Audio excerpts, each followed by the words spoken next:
What's better than Monday after the final week of the season? Unless, of course, you're a coach about to get fired. The Cleveland Browns just fired their defensive coordinator. Hard to argue that when the Jets scored 31 against them this year. And obviously, as firings happen throughout the day, I'm sure we will cover that on the variety of shows that you like and enjoy. Here on FS1, the Packers played the Lions last night. I was all pumped up for it. Although I kind of felt bad for the Detroit Lions because Seattle won in overtime against the Rams. Yes. So the only thing Detroit was playing for was the chance to knock the Green Bay Packers out. The game was at Lambeau. Last year in the playoffs, what happened in Lambeau? Oh, that's right. The Packers lost a playoff game. The year before that, playoff game at Lambeau. What happened? Oh, that's right. The Green Bay Packers lost a playoff game. This is what Aaron Rodgers does. This is his MO. Lose important games at home. I'm sorry this hurts you in your soul, but I'm going to continue on. So why should anybody be surprised that Aaron Rodgers in a playoff game for the Green Bay Packers lost another game at home? That's what he does. That's what they do.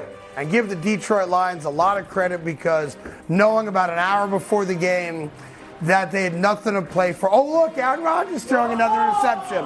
Yeah, good throw, buddy. The Detroit Lions said, we don't care that we've been eliminated. We're ending strong. Are you okay? You seem like you're upset. I just, like, watching that play, I was shocked that he... Why? That's what he does. I mean, that's what he does. I'm sorry to say, but that's what great quarterback, all-timer, 13-time MVP, whatever it is. So what he does is just throw picks? Lately, I mean, I'm sorry to say it, but yeah, I mean, 3 consecutive, I view last night as a playoff game, so pardon me for calling it that. I know it's a regular season game, but it was winning in, thus it's a playoff game. Absolutely. It's 3 consecutive years, Aaron Rodgers has lost a playoff game at home. That's what he does. Sorry. Yeah, I'm sorry. I think what was challenging for me watching that game, and again, credit to Detroit, but yes. when you fought back like the Green Bay Packers did, and you beat the Minnesota Vikings at home, and you have one game to win and you're in, and your quarterback comes out and he talks about, what is everybody going to have to say now as far as us up here at these desks, talking heads, and then you go out there and you don't deliver. That's tough when you play the way that he did. Like, it wasn't just that interception. It was one that got called back. It was other moments in that game where I felt like he wasn't himself. Sure. I don't know. And maybe this is the new Aaron Rodgers and that can't get out the pocket and scramble for some necessary yards. But on that particular play, you got man coverage. And you got a free safety back there. But you take the immediate route. You take the first winner. It's 3rd and 10, by the way. It's 3rd and 10, yeah. but they're bringing everybody. So if you get one guy to create separation, which Alan Lazard, I felt like he had some separation underneath, he probably runs away and gets a first down. He breaks one tackle, and at least the drive continues there. I tell you what, though, on the Detroit side, I want to show the second down play here, guys. This is a team that's got nothing to lose. So when you have nothing to lose, you obviously can throw some things into the wind. This is the old hook and ladder, and it worked. And this is the drive, their last drive of the game, in which they kind of salt the game away. And then the other thing Detroit did, and I was so happy they did it, because I'm watching the game last night, one eye open, going, I got to get up in an hour and a half. And it was 4th down. And they had about the 15-yard line. They had a choice, 4th and 1. They could have easily kicked the field goal, go up by 7. Yep. Worst case scenario, Green Bay has a miraculous drive. We go to overtime, right?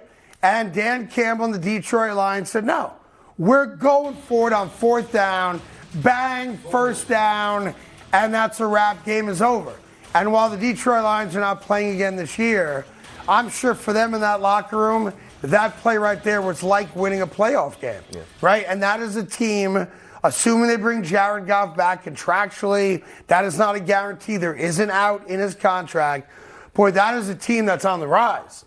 And you might have, for the first time in God knows how long, a little upsetting of the power in that NFC division. North. There's no doubt. Yeah, getting back to that play, number one, a heck of a play call. Yes. Like 4th and 1. And they didn't just run it up the middle. You assume that you're going to get ran on. If you're the Green Bay Packers, you bring in your big people. And they just caught them off guard. They completely caught them off guard. But this was something that I noticed along throughout the game. Yeah. They countered coaching for coaching. Like Matt LaFleur, the offsides, nope, we're not going to accept that penalty. Like the different things that you saw as far as Dan Campbell, as much as he wants to act like, oh, I wasn't paying attention a few weeks ago. I didn't know that play was going to be called. Right. When Panay. When they took the offensive lineman and ran him out, yes. Like that's who he is. He's very strategic, understands every aspect of the game. It was a great outing by the Detroit Lions. Yeah, and it was an entertaining game. And as a fan of football, that's really, and I have no rooting interest and I don't gamble. That's all I want. You give me a game that goes down to the wire. I love it. There was something real quick, though, that happened in that game last night that is really objectionable, especially on the heels of a week ago when you had trainers saving a man's life on an NFL field. Yesterday, the Detroit Lions trainers came out on the field to tend to a Detroit Lion player. And Quay Walker, number 7 on the Green Bay Packers, shoved the athletic trainer. I've seen it from all different angles. There he is, shoving him right there. Now, the part of the video you don't see there is the trainer does kind of come in front of him and kind of, shoos him right there because he wants to go take care of a down player. And Quay Walker, 2-hand shove from behind and gets kicked out of the game. And this part I don't get. Crying. I'm not going to use any adjective beyond that, but he shoves a trainer 6 days after a trainer saved an NFL player's life, and then he's crying.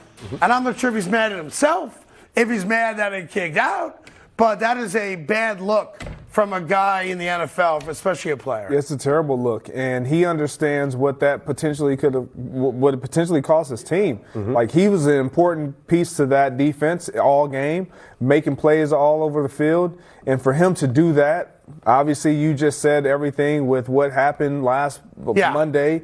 You can't do that. It's just stupid. I don't care if. And again, we don't know everything because the trainer could have said something. But even if he did, it doesn't matter. You cannot do those types of things on the football field. It's inexcusable. It is amazing, though, that a 2-hand shove, he did not knock the trainer down. Deservedly so, is a game ejection.